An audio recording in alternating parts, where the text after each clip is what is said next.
Hello and welcome to Read Aloud 3, where it is you, me, and the Trinity. And we have two last days to read in the book of Second Chronicles, and we'll get to start a new book at the beginning of the year. I always remember when my kids were in preschool, they would say, 2 last minutes. I like the 2 last minutes warning, or the 2 last days of something before, before a transition. Something else is happening, which is kind of exciting, right? But this has been a good book. It has definitely had a lot in it. I bet above and beyond what you imagined Second Chronicles would sound and look like, right? So we're on chapter 35 today. Josiah celebrates Passover. Then Josiah announced that the Passover of the Lord would be celebrated in Jerusalem. And so the Passover lamb was slaughtered on the 14th day of the first month. Josiah also assigned the priests to their duties and encouraged them in their work at the temple. Of the Lord, the temple of the Lord. He issued this order to the Levites, who were to teach all Israel and who had been set apart to serve the Lord. Put the holy ark in the temple that was built by Solomon, son of David, the king of Israel. You no longer need to carry it back and forth on your shoulders. Now spend your time serving the Lord your God and his people Israel. Report for duty according to the family divisions of your ancestors, following the directions of King David of Israel and the directions of his son Solomon. Then stand in the sanctuary at the place appointed for your family division and help the families assigned to you as they bring their offerings to the temple. Slaughter the Passover lambs, purify yourselves, and prepare to help those who come. Follow all the directions that the Lord gave through Moses. Then Josiah provided 30,000 lambs and young goats for the people's Passover offerings, along with 3,000 cattle, all from the king's own flocks and herds. The king's officials also made willing contributions to the people, priests, and Levites. Hilkiah, Zechariah, and Jehiel, the administrators of God's temple, gave the priests 2,600 lambs and young goats and 300 cattle as Passover offerings. The Levite leaders, Conaniah and his brothers Shemaiah and Nathanael, as well as Hashabiah, Jael, and Jozabad, gave 5,000 lambs and young goats and 500 cattle to the Levites for their Passover offerings. When everything was ready for the Passover, so much to do. Well, you think Christmas is something, right?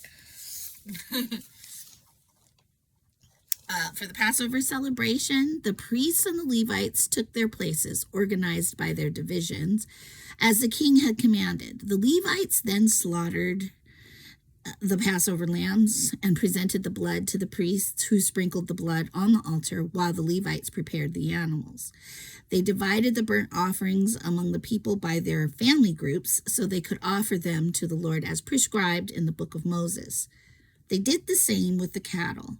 Then they roasted the Passover lambs as prescribed, and they boiled the holy offerings in pots, kettles, and pans, and brought them out quickly to the people, so the people could eat them.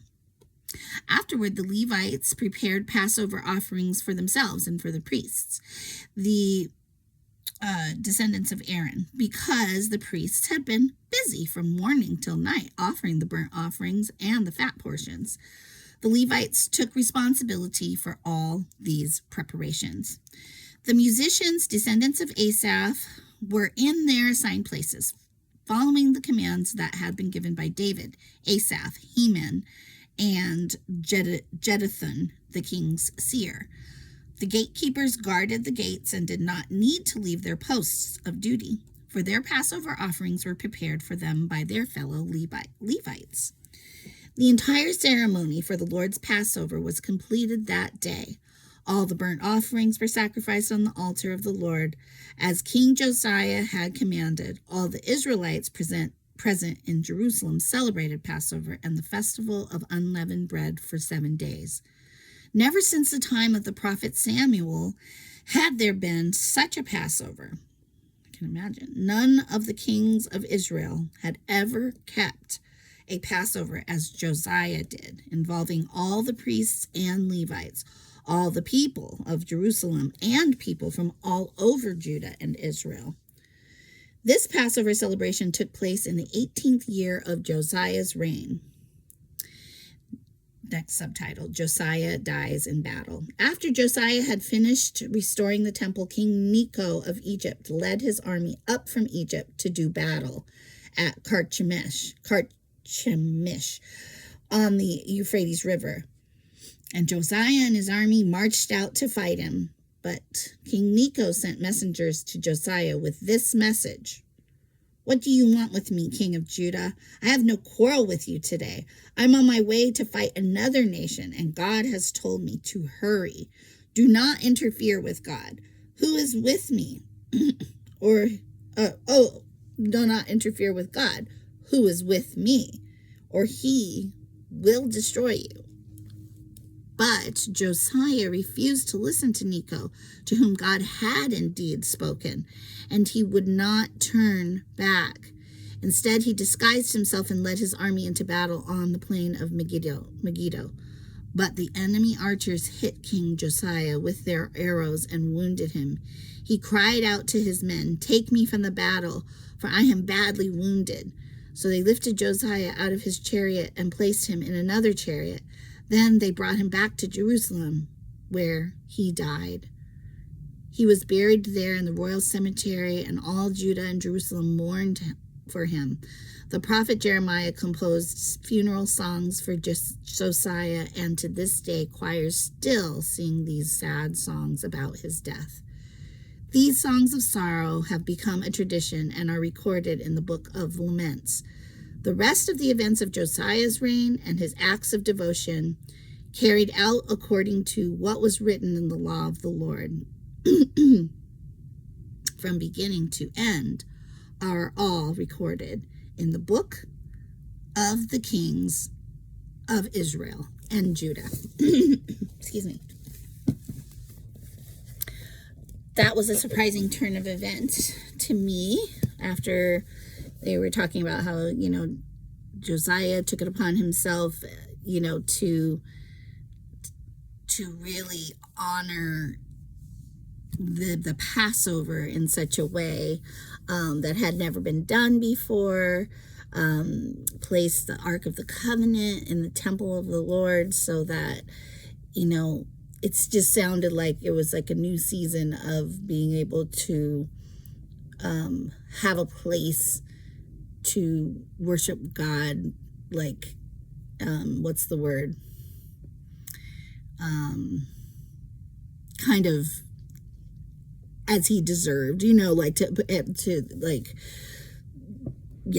to have dedicated so much to sacrificing and worshiping God in that place. And yet he didn't recognize when somebody else who heard from God told him, like, I'm doing this on God's command. Don't get in the way, or this will happen. So it's interesting, the whole area of hearing from God, I think, is very interesting to me. It's a hard subject for me. I know I'm not the only one. It's hard to know, how do we hear from God, and how do we know when it's God and when it's not, We don't want to mislead ourselves, and we don't want others to mislead us.